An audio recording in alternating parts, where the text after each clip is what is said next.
One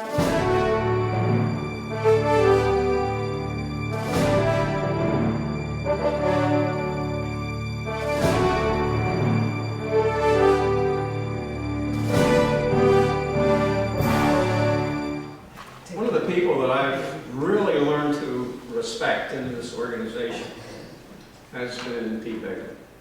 I mean, he sets up our, video, he puts that on the internet, he's just been terrific. And I found out something last week, or about 2 weeks ago now, that I didn't know. He had a brother. There's two of these guys. And he said, gee, one of the things that we had trouble doing, or not trouble, but it always seems to work out, and that is getting people and programs for our monthly meetings.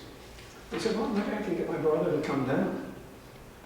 And I said, wow, that would be terrific. And you can see they even look alike. What a find. And he said, well, why don't you introduce? I said, no, you know him better than I do, so Pete, please introduce your brother. Thank you.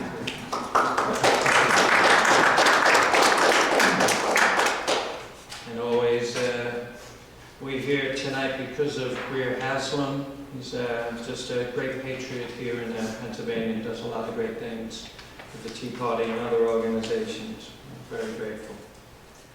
Well, when it comes to introducing a brother, obviously you want to dwell on how much you love him and how much he's done for you, especially an older brother. He's always looked out for me and just been terrific, a great source of inspiration and wisdom. And beat up bullies for me in the past too, that helps.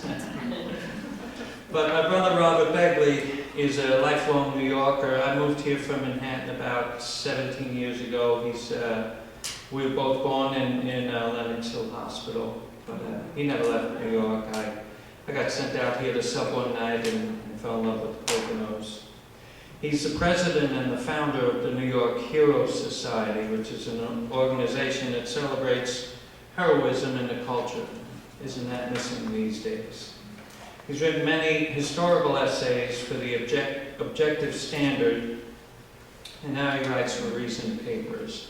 You can read both of these online. He's an avid traveler. He's been to all 50 states and to 5 different continents so far. And he's been a member of Toastmasters public speaking groups for more than 20 years. I remember when you started with that, boy. He's currently writing a book on the history of American heroes. And I was, privileged to see this talk, and it's really a good informative talk. And just one last cue before I introduce him. How about a hand for my brother Robert Begley?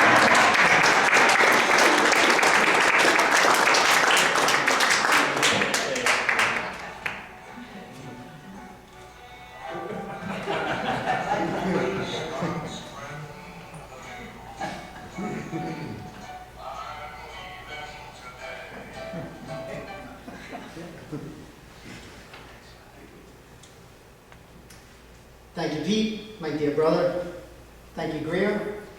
Thank you, members of the Founders T.E.A.Party Patriots Club and the Hughes Library for having me here. One of my first memories from childhood took place in a crowded, cluttered bedroom that I shared with 3 other brothers. And in the middle of all this chaos, there stood a neat pile of comic books. And every once in a while, when no one was around, I would scan through Captain America and Thor and Iron Man. But the one who got to me the most, the one who became my first hero, was Spider-Man. Why? Because he was an individualist. The cops didn't like him, the criminals didn't like him, but he just went around doing his business, saving the good guys from the bad guys, then leaving a little note. It's Steve Ditko's illustration of that perfect physique with that cool outfit, that just got to me. And New York City is the background. Wow. Now, until I was 10 years old, I grew up in the Bronx, right near Yankee Stadium. We used to go to all the games, but the fun part happened after the game was over because we would hang out in the stadium and kind of explore all the nooks and crannies. Yankees weren't very good at the time, so the stadium was always empty. And one time I remember I was perusing from the mezzanine and I looked down at the net where the foul balls land, the black net. And it kind of looked like Spider-Man's web from above. I said, you know what? I'm going to go for it. So I jump onto this net, and I land and I bounce, and I just missed a hard box seat. My heart is racing, but I knew that I was Spider-Man. Because that's what heroes do. They inspire us to explore and take calculated risks. So tonight we're going to talk about all kinds of heroes. Why? Because they're all around us, but also because the capacity to be heroic is within each and every one of us. My goal is to have, by the time we walk out of here, a better appreciation of heroes and also a knowledge of the history of New York. Okay, I'm going to limit my focus to New York. And by show of hands, is there anyone here who has not been to New York City? Okay, so you know what I'm talking about. Now, the talk is divided into 4 parts. Part 1, we're going to define what a hero is and talk about why we need them, and we're going to give you some examples, many examples. Part 2, we're going to describe the essence of New York and identify the heroes who made it the greatest city in the world. Now, it might not be the greatest city anymore, maybe Stroudsburg, for all I know, but it's certainly for a period of time, New York was clearly the greatest city in the world. Then I'm going to introduce this idea of what I call grand scale heroism. Part 3, we're going to ask who's the most important hero in New York history. Anyone want to venture a guess? Babe Ruth. That is a good guess. We will hear about him very shortly. Part 4, we're going to talk about heroism in New York City, in literature and in philosophy, and then I'll expand upon this idea of being a hero in your own soul. Now, just about all the heroes I talk about tonight have some kind of a monument or place where you can go to, physical place where you can go to worship. I'm a proud hero worshiper. So let's move on. How about starting with, as I said, let's see, there's a cute little girl here who might like superheroes, but we're going to go up the scale from childhood to adolescence to adulthood, how heroism develops in people's minds. But first I want to start off with the definition. Hero is a person who's admired or idealized for courage, outstanding achievements, or noble qualities.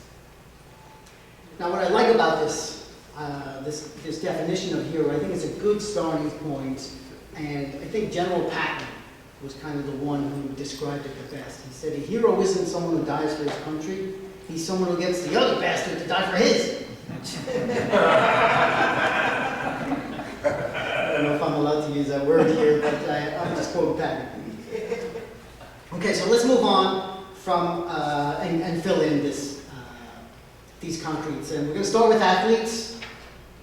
And since New York has been the capital of baseball for 100 years, we'll just limit it to baseball players. And we have to start with Babe Ruth. The Bambino, literally larger than the game. Okay? Here's a man who could point to a spot where he would hit a World Series home run and then hit it. Most valuable player, several world championships, just literally changed the size and scope of the game. But also he was proud of the wealth that he created. Okay? He brought millions into the stands.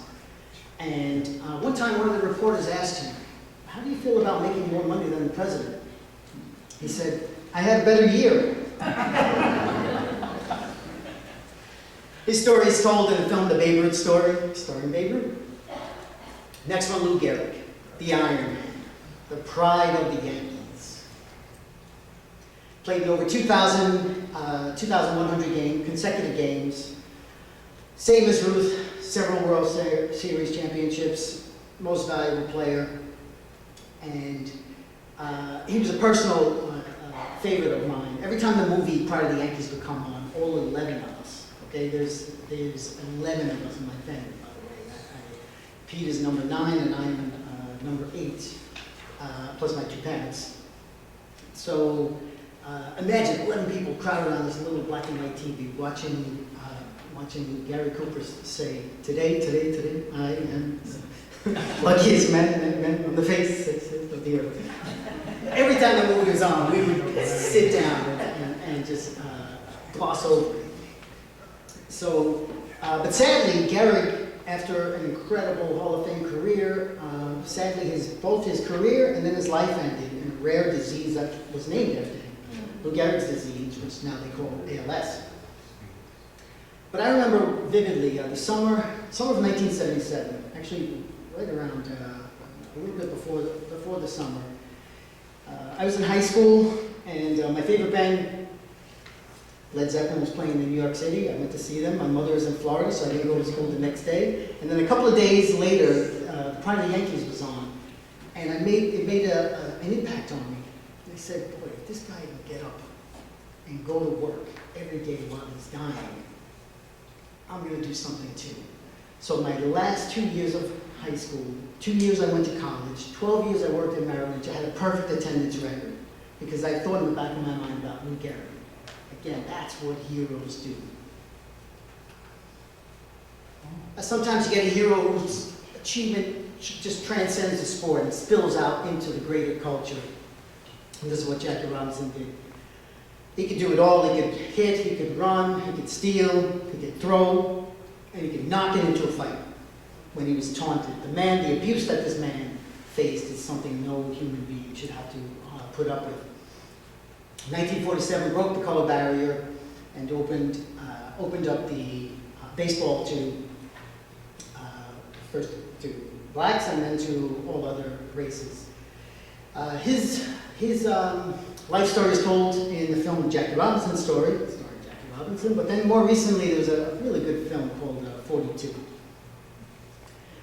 Now there are monuments in Yankee Stadium to the 2 Yankees, and then there's one for Jackie Robinson as well. Now when I was around 6 or 7 years old, I made the most independent decision of my life. As I said, I grew up 8 out of 9 kids, right near Yankee Stadium, so all my family and all my friends, Yankees this, 20 championships, Yankees that. I was like, you know what? Kind of like that other team across town. What are you talking about? Last place losers. We got 20 championships. I was like, yeah, I know, but I like the colors. They're younger, they're hungrier, and they have Tom Seaver, my first living, breathing hero. When Seaver was on the mound, nothing else mattered to me. The focus, the competence. He turned the Mets from lovable losers to world champs in 2 years. Neil Armstrong brought his team down the Canyon of Heroes in July 1969, and even he was stunned when the Mets won the World Series just a few months later. Now, I remember my first Mets game I went to with my dad. And happy Father's Day to you fathers out there. One of the thrills about it was because I was the only Mets fan, I got to have my father, I didn't have to share him with the other siblings, I got to have him to myself for about 6 hours. And I told him that my dream in life is to play baseball for the Mets, to run out on that field at Chase Stadium and hear my name called. And by the way, Daddy, that's your name too. And he kind of laughed, patted me on the head, yeah, sure. Well, sure enough, we the Mets ended up winning the game, and it was just a big thrill. So I have to admit, there is one player, as much as I like all these heroes, there is one guy that I like more than all of them combined. Yes, I did get to play for the Mets. I did get to run out onto the field at Chase Stadium and hear my name called, and Pete was there to prove it. It cost me $3,000, but that's another story.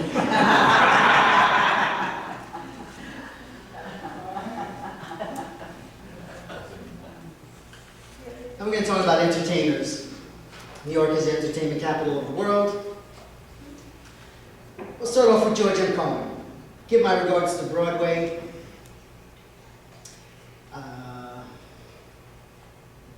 When Thomas Edison's lights lit up the Great White Way of Broadway, Cohen had up to 5 shows running simultaneously.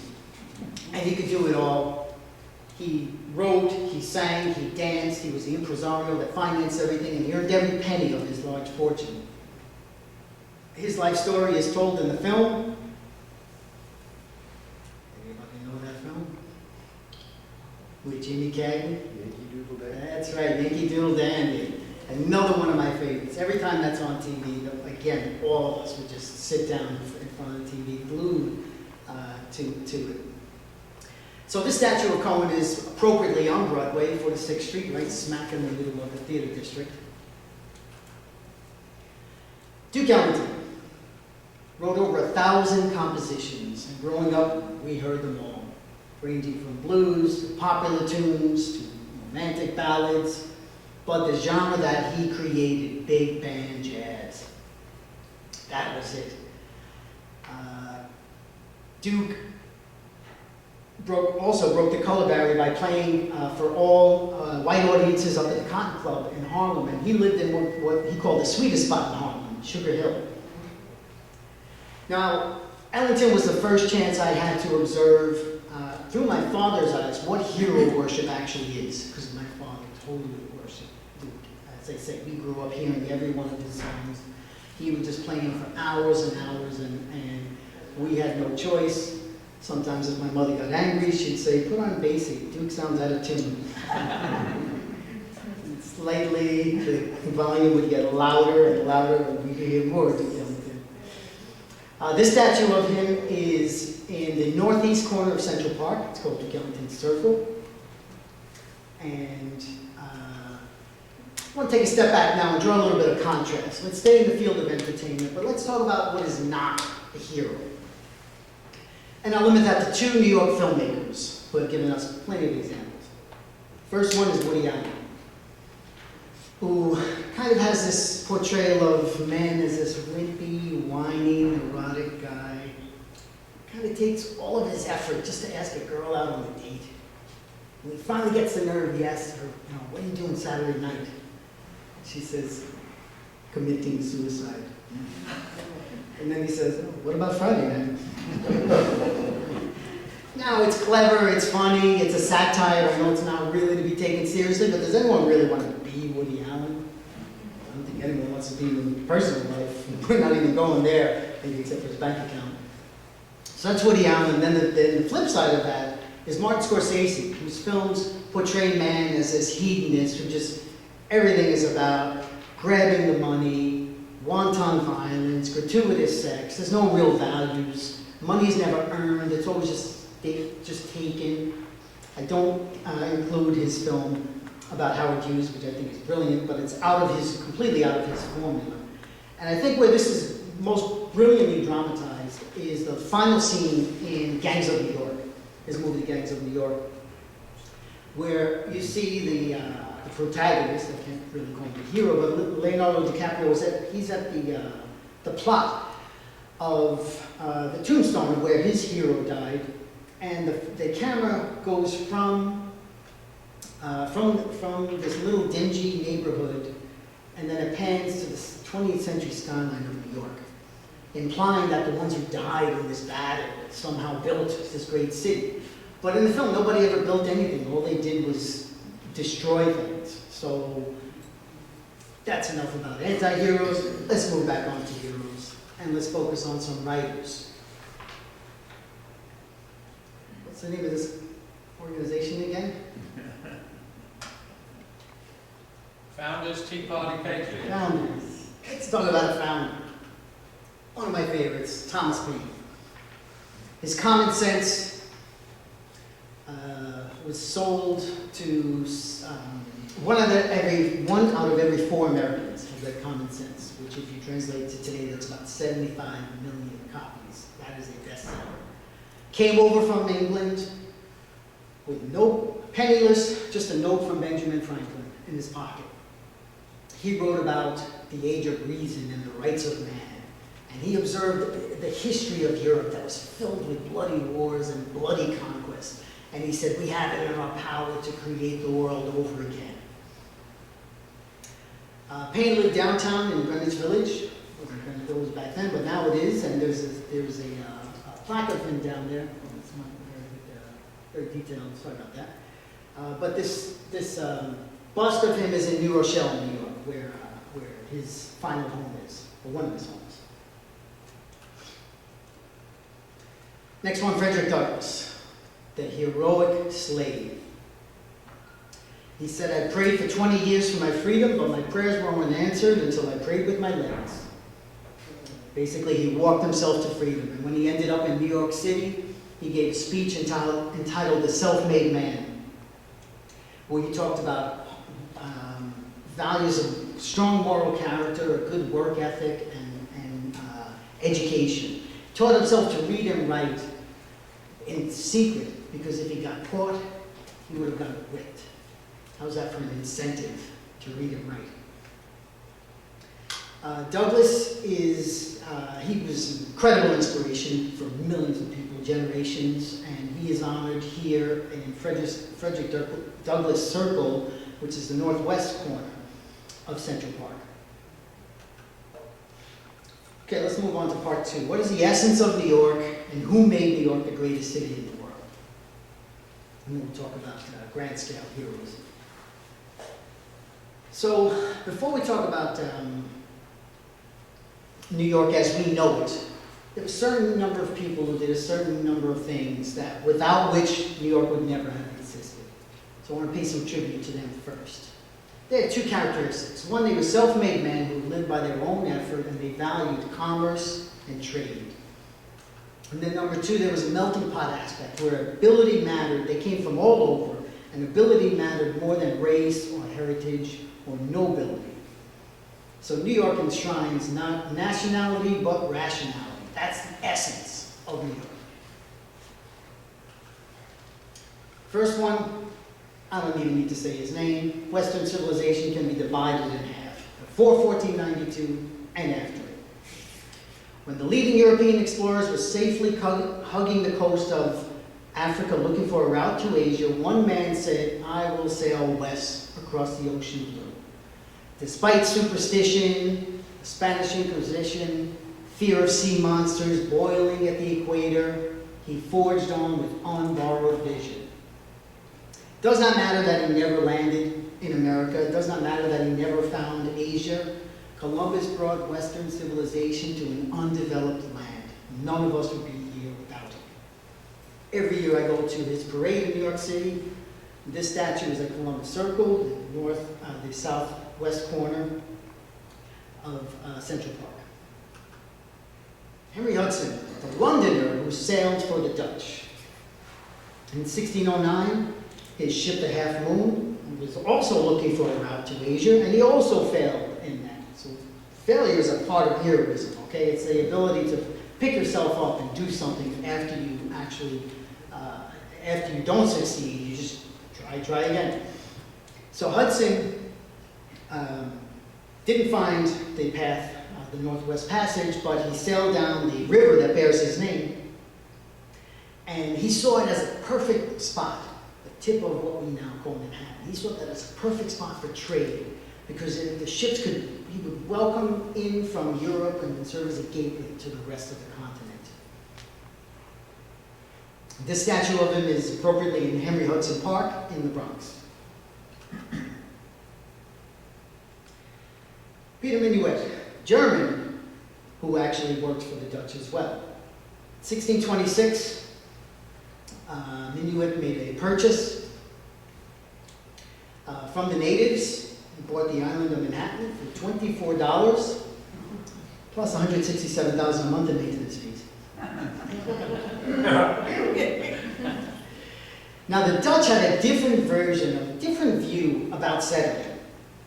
Unlike the Spanish and Portuguese, who basically took the gold and silver and ran back to Europe and left a few to colonize, or even the British, who just had John Cabot step his foot in Newfoundland and try to claim everything south. The Dutch said, no, that's not enough. You have to build up the land. land. You have to make it productive. You have to do something with it. You can't just state that's yours. And also, they dealt with the natives by trade.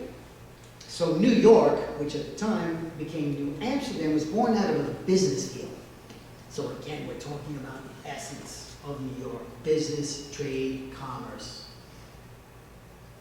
This plaque here is, well, you can't read that, but it's commemorates the treaty that was signed and the transaction that took place.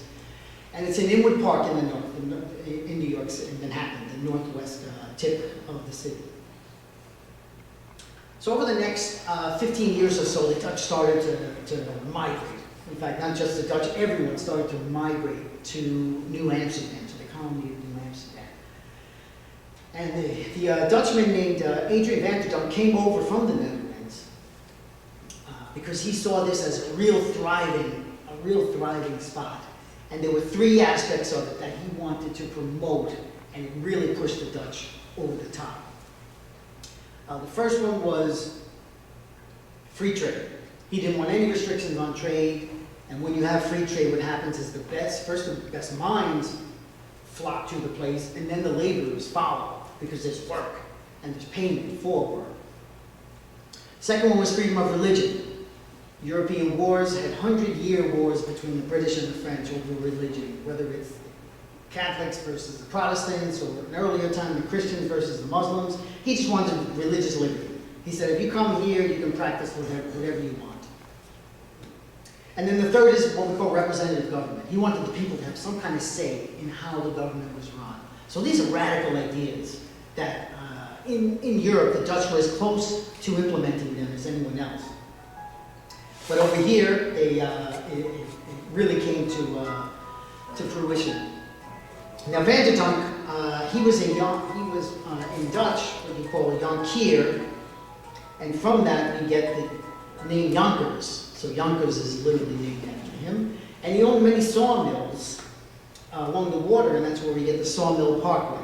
So very, very important man in the development of New York. So it stayed that way from the 1650s until 1664. As I say, Britain has, Europe has had a series of wars, and there was what we call the Anglo-Dutch War in 1664. It was happening over there, but at one point, British ships came into the bay of New York, what was called New Amsterdam, and they basically took over the city without even a shot being fired.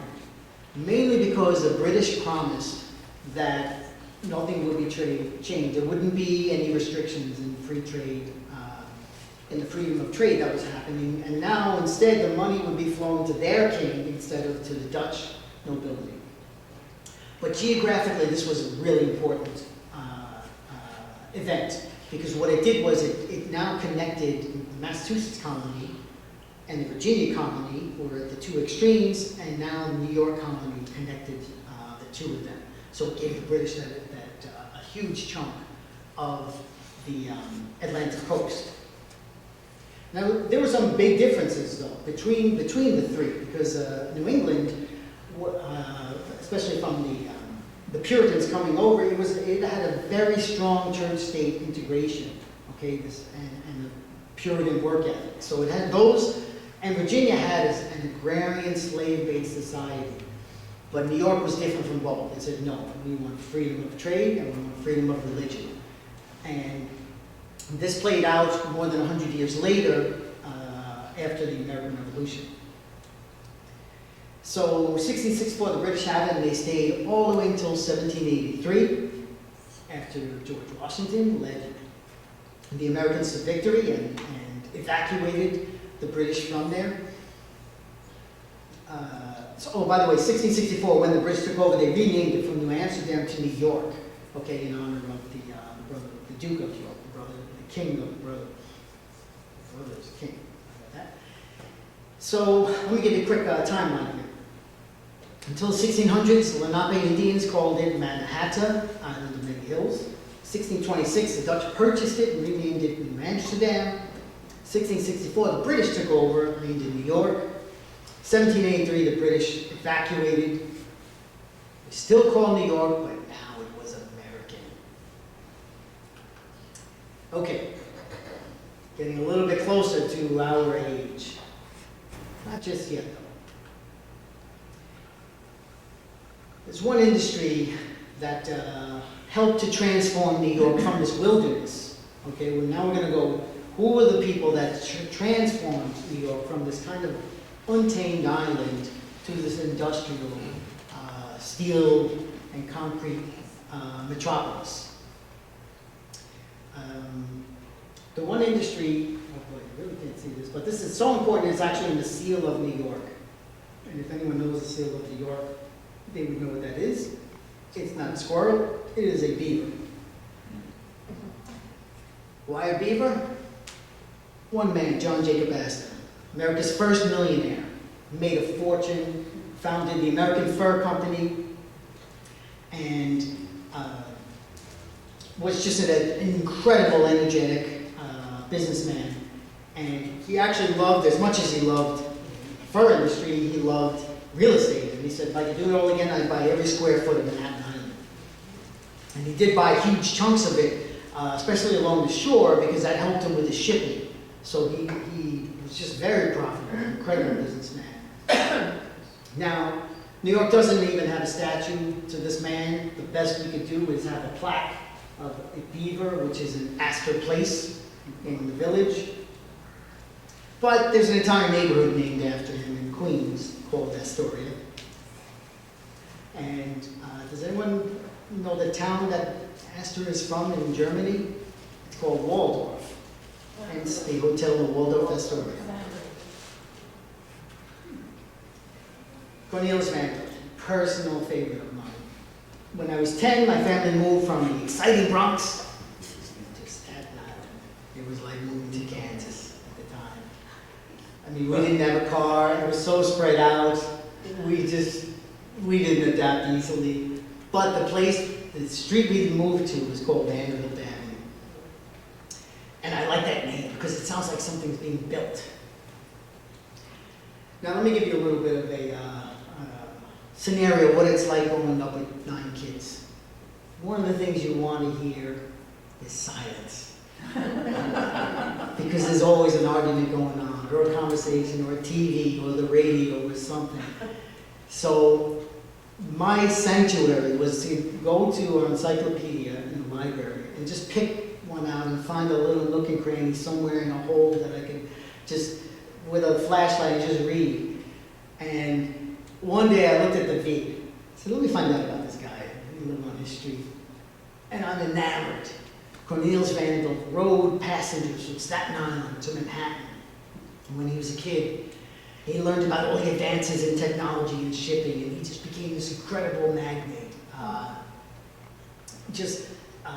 Prices at one point from Albany to New York were free, which was incredible, and he only made money by serving food and beverage. Okay, so the customer was the one who was victorious in Vanderbilt's enterprises. And in 1849, during the California Gold Rush, people came from all over the Atlantic coast to take his ships all the way to California because they were cheaper, safer, and faster. If you went over land, there was fear of Indian attack, getting stranded in the Rockies and dying in the elements. Now, what Vanderbilt did, this shows you some of his genius. So you have all these people going from New York to California, and now he owns these ships, and there's not people coming back. So what do you think he fills those ships with? Good. What kind of good? Gold. It's the gold rush. Fills them up with gold to be deposited into New York banks. At age 69, Vanderbilt gave up shipping. He had spent his entire life in shipping, and he gave it up and went into railroads. The long-range vision that he had is just stupendous.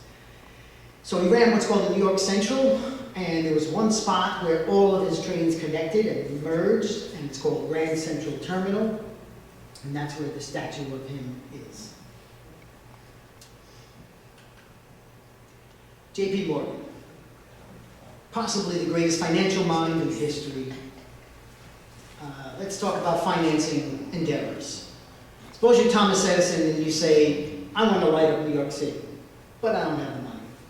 So you approach somebody like a Morgan, and he has to find out, A, will the product work, will the plan work, but more importantly, B, will it make a profit?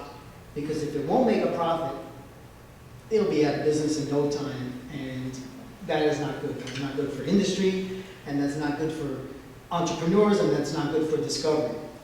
So Morgan was the best at this. But he said the thing that mattered most whenever somebody came asking for money was their character. If they didn't have a strong moral character, they would go nowhere with it. Now, unfortunately, there's always been a segment of the population that has hated wealthy people.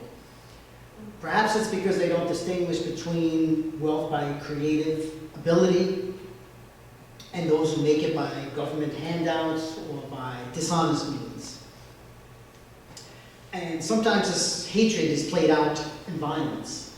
And in 1920, a group of anarchists took a horse-drawn carriage to downtown Manhattan, and right outside Morgan's headquarters exploded, killing 20 people and wounding over 130 people.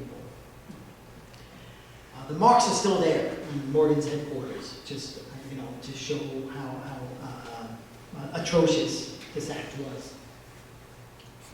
Now, Morgan, not only did he help transform New York into the financial capital of the world, he went to Europe often, and he brought back literally tons of artworks, of incredible European artworks, and he donated many to the Metropolitan Museum. And he helped to transform New York into the cultural capital of the world. So he was like had two, just double whammy, with finance and cultural. Major impact. This building is on 36th Street and Madison Avenue. It's called the Morgan Library. Those of you who love books, old books, you'll find the Gideon's Bible in there. You'll find just incredibly rare books, some fabulous paintings as well. Highly recommend. The buildings are lost in their limitless rise. My feet catch the pulse and the purposeful stride. I feel a sense of possibility. I feel a wrench of hard reality. The focus is sharp in the city. This is my favorite band, Rush.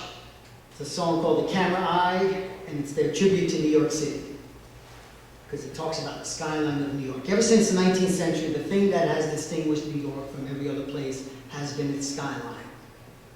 So I want to take a couple of moments to talk about the skyline of New York, and we'll just boil all the skyscrapers down into one building. Anyone tell what this one is?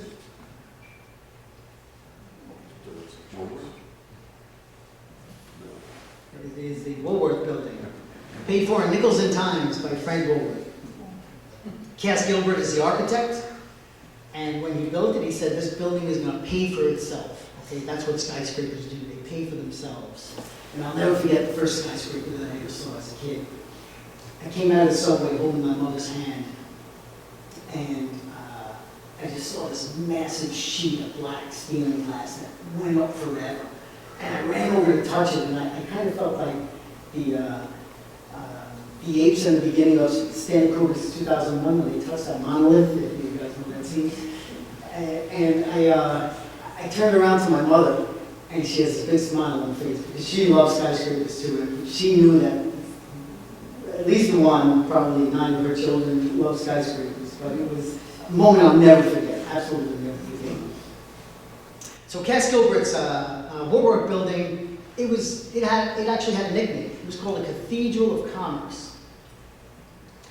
Again, commerce, what is essential to New York, and the difference here, why I love this expression is what it does is it shows that over in Europe they have cathedrals and they have palaces and they have castles, but in America the cathedral is to business and industry. That's the thing that separates us, okay? Now, when they talk about heroes, we should pay tribute to the ancient Greeks. They're the ones who discovered the term, and they gave us in Greek mythology, they gave us hundreds, if not thousands, of great examples. And New York is no different. Here's Prometheus. Anyone know what Prometheus did according to legend? He stole fire from the gods and brought it down to man. And I think this is appropriate because the statue is in Rockefeller Center. And what did J.D. Rockefeller do? His kerosene lamps lit up millions of homes, of dark homes in America, across America. His goal was just for pennies to light the homes of millions of Americans. So there's no statue for Rockefeller, but I think that Prometheus is a good alternative. Next one's called The Glory of Commerce. This is also at Grand Central Terminal. We have up above Mercury, who is the god of travel and the god of commerce. And you can even see Mercury and commerce, they kind of have the same root. And then down below, you really can't see that, but this is Athena. Here's a globe here, and she's writing in a notebook. And this is Hercules. So this is representative of physical strength and mental strength.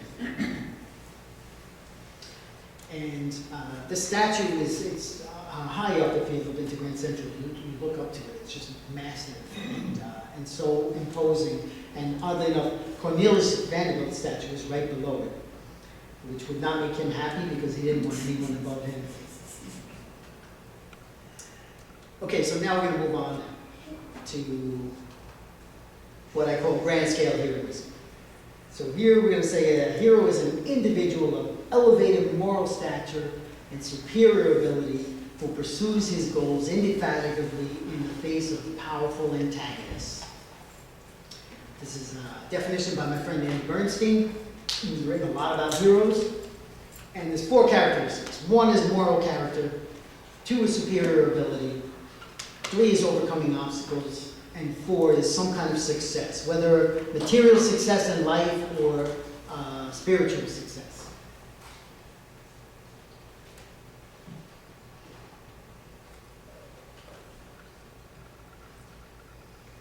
If a picture could portray moral character, it would look like this. Here is a man who knows he is in the right. He knows he's fighting for a just cause. Superior ability, look at that pose he's in.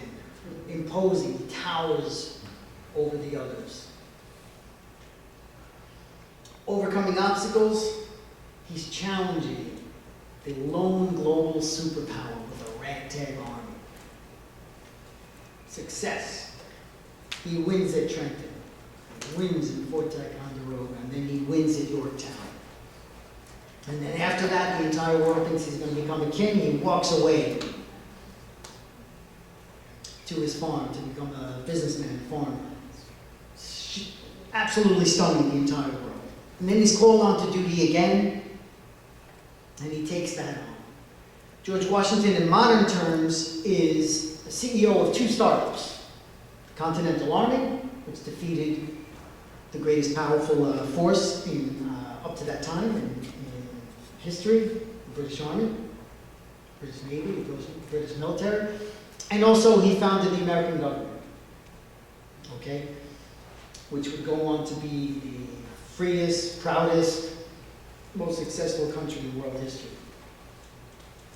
Now a little bit of local trivia. I know there's a lot in New York in this talk, but as far as this county, there's one character here who this county is named after. You know who that is? James. That's right, James Monroe. This is one of my favorite paintings, and I'll never forget, first time I went to the Metropolitan Museum of Art. At the time, I was a very serious ballet dancer, and I'd taken a class, I walked across Central Park, and then for 2 hours I'm staring around at these incredible Greek and Roman sculptures and European artworks, and my soul is just, it's elated from all this heroism which I've just observed. And I said to myself, you know what, I'm going to try to get out of here without asking for directions, without, dealing with looking at maps or anything. And I'm making a turn here, and I'm bumping into somebody there, and I'm getting frustrated, I'm getting tired, and then all of a sudden, I come up to this, and I'm like, whoa. George Washington, when I was in 3rd grade, I wrote a book report on him, and he superseded Spider-Man as my favorite hero, okay? Because I heard about his leadership skills and his quiet, just his quiet forcefulness, how he would get things done, and that inspired me. I wanted to be like that.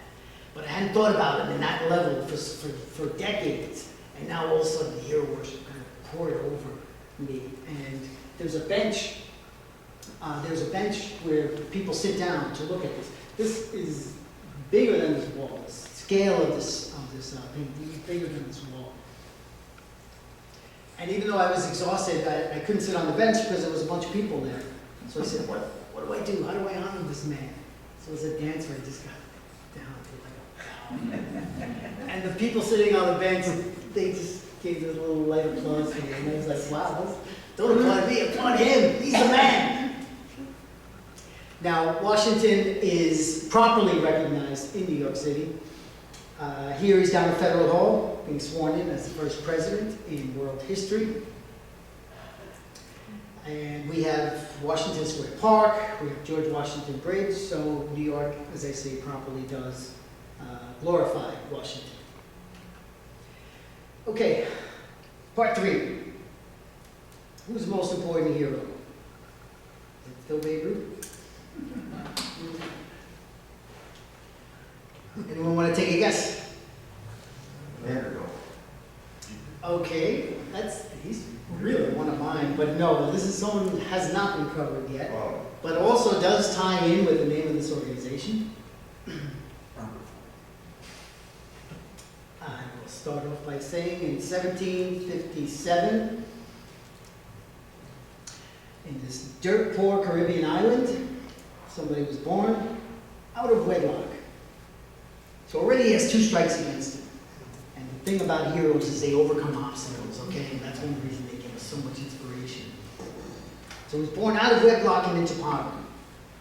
When he's 11 years old, when he's like 5 years old, his father leaves. When he's 11, both his mother and he get yellow fever. She dies in bed right next to him. What he gets 39 of her books, and he pores over them, Plutarch's Lives, and he reads about these heroes, and he wants to be a giant. He says, I wish there was a war. Then he works for the shipping company called Kruger and Beekman, and he calculates in his mind these transactions of different currencies, and he's just like this incredible boy wonder. Then a tropical storm, hurricane happens, and he writes a letter to the paper that's published. And all the top businessmen say, we have to send this man to the mainland. He's going to die here on this island. Comes to America, goes to King's College, and then the Revolutionary War breaks out. And I'm talking about Hamilton. That's right, there's a Broadway show about him, which I saw twice off Broadway, and it is fabulous. July 13th. My girlfriend Karen and I are going to see the full version. Alexander Hamilton, this statue of him you can't see very well, but it's in this state. I think it's called Constitutional Hall in Philadelphia. Revolutionary War breaks out. He becomes George Washington's right-hand man. Starts writing letters for Washington. They establish a 22-year bond between the two. I think it's the greatest duo in American history. And after America wins the war, New York is almost burnt. It's burnt to rubble, practically. And he says, in order to rebuild the city, 1784, just a year after the war is won, he forms the Bank of New York, because he knows that it's important to get banking and business, New York back in business. Okay, what is the essence of New York? Business, commerce, trade. So Hamilton puts that front and center. But that wasn't enough. Growing up in the Caribbean, he saw that both the immorality and the impracticality of slavery, which he totally abhorred. And he said in 1785, before the country was even formed with the Constitution, he formed what's called the New York Manumission Society, which led to slavery being abolished in New York. Hamilton's achievements, I could go on. We're running short on time, so I'm just going to say that he turned New York from this wasteland after the war to this powerhouse. He set it up to become this commercial powerhouse. In New York City, there's 4 statues of Hamilton. This one is at the Grange, which is up in Harlem, which was the last place that he lived. The $10 founding father without a father got a lot farther by working a lot harder, by being a lot smarter, by being a self-starter. At 14, they had placed him in charge of the trade and charter. That's from the Hamilton show. You guys got to go to New York and see it after July 13th. This just perfectly summarizes what this man is. And now they're saying they want to take him off the $10 bill. That's a whole other 6-hour lecture, but I'm going to stay on the course here. Stock exchange. In 1836, there was this 14-foot marble statue of Hamilton that was on the floor of what's called the Merchant Stock Exchange. The merchants shipped in to pay for this to be built. So sadly, it was destroyed in the Great Fire of New York. But if we go to today, this is the equivalent of having someone on the floor, one person, a statue of one person on the floor of the New York Stock Exchange. That's how powerful and important this man was. Has anyone ever been to the Hall of Fame of Great Americans? This is the best kept secret in the Bronx. It was originally called NYU North, built in 1900, right at the turn of the century. Now it's called Bronx Community College, that's the location. And this is the first Hall of Fame of any kind. Afterwards, they came out with the Baseball Hall of Fame and all these other kinds. So when the creators of this Hall of Fame were deciding what names, who would be on this list, the first name, Alexander Hamilton. Again, showing his importance. New York City, Manhattan, there's 4 statues of him. There's not more than 2 of anybody else.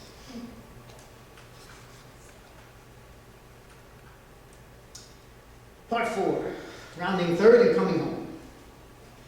Heroism in literature and in philosophy, and being a hero in your own soul. My philosophy, in essence, is the concept of man as a heroic being with his own happiness as the moral purpose of his life, with productive achievement as his noblest activity, and reason as his only absolute. I was 18 years old when I read these words for the first time. I just left home, left my parents, moved into Manhattan. I was on my own now. And I had read The Fountainhead by Ayn Rand. And then I read Atlas Shrugged. And this was it. Then I read the back cover, and I saw this quote, and I said, that's my philosophy too. Happiness has always been essential to my life. Productive achievement has always been what I've been about. Reason as the only absolute, I realized there were some gaps in my thinking, and I needed to work on that. Now we have Marvel superheroes, we have Greek mythological heroes, and then we have Ayn Rand heroes. This is a different level. They are human beings, don't have any kind of special powers except the ability to think and act on their thoughts. They are engineers, architects, bankers, artists. And what they do in these stories is absolutely astounding. Howard Roark, for instance, in The Fountainhead, is not an American architect in the 1930s building skyscrapers in New York City. He is any innovator in any period of time who faces persecution on a regular basis. Behind every step of humanity's long climb from the cave to New York City, there was a man who took that step for the first time. The man who discovered how to make a fire, or a wheel, or an airplane, or an electric light. So what is Ayn Rand saying here? She's saying the lowest element of society is the cave, which sadly some people want to bring us back to the cave. But the height is New York City. Okay, this is what I mean when I say New York is the greatest city in the world. Now, when I was early 1990s, I was part of a group that had a letter writing campaign because we wanted to have a postage stamp of Ayn Rand. She was a big stamp collector, and one of my sisters worked at Lincoln's stamp departments, and he had a lot of clout in the industry. So some of my letters, I would mention his name as if I worked for him. And then sure enough, about 5 years later, we get this postage stamp of her. Now, I don't know if I had anything directly to do with that, but I'd like to take credit for it. Now, there's this post office in Manhattan on 66th Street and Columbus Avenue, and every time I would pass by, I lived close by, and I would just gaze in the window and just say to myself, wow, she's made it. She's actually on it, and it's a good design, too, and 33 cent first class. But around the corner, there was this Barnes & Nobles. And I would go in regularly, and I'd see pictures of James Joyce on the wall, and Gertrude Stein, and these other destroyers of English literature. And one day I just went up to the manager and I said, why is it that if I want to see Ayn Rand, I don't look here, I have to go around the corner to the post office? And I stormed out of the place. And I boycotted Barnes & Nobles for about a month. And then about a month later I show up, and I see this poster on the wall. And now pretty much any Barnes & Nobles you go into, you'll see this Atlas Shrugged poster. I don't know if I had something to do with it, but I think I did. So now, we've heard a lot about heroes in my life, and what they mean to me. But what about you? What if heroes don't do it for you? You know, what if external heroes don't do it for you? Well, the first thing I say is it's never too late to start. There's countless examples for us. But also there's this idea of going internally to pull out what we call the hero in your own soul. Ayn Rand talked about this. She said, in the name of the best within us, do not let the hero in your soul perish. Okay, so strive for the best within you. That's one of the main messages that I got from her writing. Now, regarding New York City, you've heard me say how important commerce and trade has been. It's essential to New York. But sadly, for about the past 100 years, New York has gone away, both New York and America, has gone away from what I say has made it great. And commerce and trade are now, they're looked down upon, they're taxed out of existence. You heard some examples of it earlier here tonight, that productive ability is not rewarded. It's actually punished, sadly. But I think that there's one of my jobs as a founder of the New York Hero Society is to try to change that around by celebrating, as I say, by celebrating heroism and fighting for New York. And Ayn Rand has it as one of my favorite quotes, fighting for New York. She says, I would give the greatest sunset in the world for one sight of New York skyline, the shapes and the thought that made them, the sky over New York and the will of man made visible. When I see the city from my window, no, I don't feel how small I am. But I feel that if a war came to threaten this, I would throw myself into space over the city and protect these buildings with my body. And that's my goal. I want to protect my city with my body and with my mind.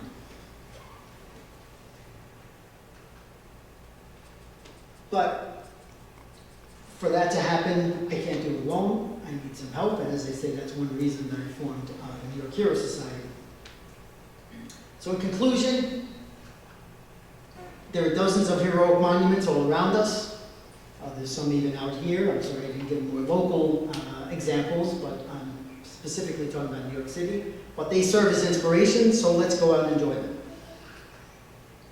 The essence of New York is free trade, religious liberty, which blends into a melting pot by welcoming the best from all over the world. You can be a hero in your own soul, strive for the best within you, and become a thinker and act according to your principles, and recognize your life as a top value. And if New York and America are to regain their status as the greatest in the world, these 3 points should be integrated into one. So again, one of my goals in the Hero Society is to have, once again, liberty enlightening the world. I think this is a perfect statue to read. So as I say, it's something that's my chosen goal in life, but it's something I can't do by myself. It's up to me, but also it's up to you.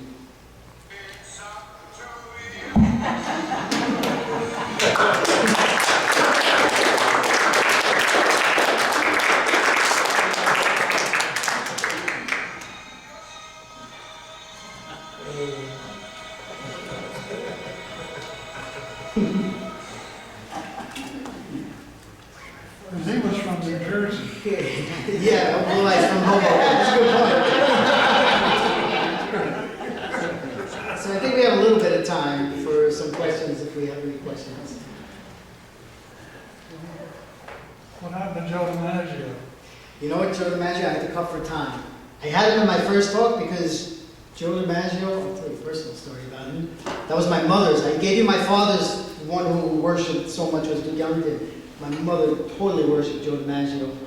And I was too young. I remember him doing the Mr. Coffee commercials and coming out as the old timers there in Yankee Stadium. But he was someone who my mother was really tough to impress, and I tried. I tried to impress her. But twice I actually succeeded in life, and she said the same thing to me both times. She said Joe DiMaggio was the 8th out of 9 kids, which is what I am. So that was really special to me. One other. Yep. Called the Bronx Bomber. The Bronx Bomber? Joe Louis. Joe, yeah, well, the Brown Bomber. Oh, The Brown Bomber was Joe Louis, that's right. The Bronx Bomber. The Bronx Bombers were the Yankees team. Oh, Yeah, the Brown Bomber was Joe Louis. Yes, I'd like to hear what your heroes are because I tried to keep this limited. I can go on. These are just the ones who impressed me. But also, I don't know if there's a statue of him in Caesar's Palace in Vegas, but I don't know if there's something in New York City for Louis. So that was one of my criteria, where you could actually go to, as I say, go to the Statue of Liberty too. I think everyone knows where that one is. And yes, Mike is Do you it, really right? think that J.P. Morgan should be part of that? Absolutely. Well, is he the guy that, he's one of the integral part guy that starts the Federal Reserve for us? Yeah, and I think that was a mistake. But Morgan did way more good than bad. And you're right, I totally despise the Federal Reserve. The problem is, the way the culture was going at that time, it was snowballing. It was the progressive era, so it was not as if one man could, as powerful as he was, and I think that was one of the low points in his life. But he bailed out America 3 times. 3 times America was on the verge of bankruptcy. We heard about bankruptcy earlier today. And Morgan got the funding. Every time there was 3 different times there was a major panic on the horizon, and he calmed things down. So for that one, I totally agree with you that is not something that he should have done. But nevertheless, I think So he bailed him out before the early 1900s? yes, yeah, 3 times. That's right. Yes. So you're essentially, your feature here for New York is essentially Manhattan. Or the Bronx, right? No, I actually had to cut for time. The one man who was more responsible than anybody else for New York is Aristotle.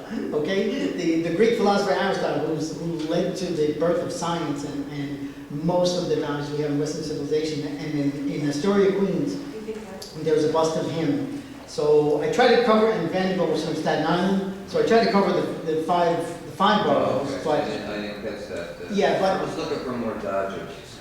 no, Jackie Robinson is not enough. I get it. Snyder, Pee Wee Reese. No, you know what? Actually, a friend of mine told me Sandy Koufax. I should have Sandy Koufax because he was Jewish and he didn't bitch on Yom Kippur. He's actually from Ohio, Sandy Koufax. No, but he played in Brooklyn. It's not that you're born; it's where you kind of flourish. And frankly, he flourished in Los Angeles. Yeah, when he made the team in '55, the guy that got sent down was Thomas Sawyer. That's right. That's right. Yeah. Anybody else? Okay, I'm going to say thank you again to my fabulous brother Pete, and to the other organizers.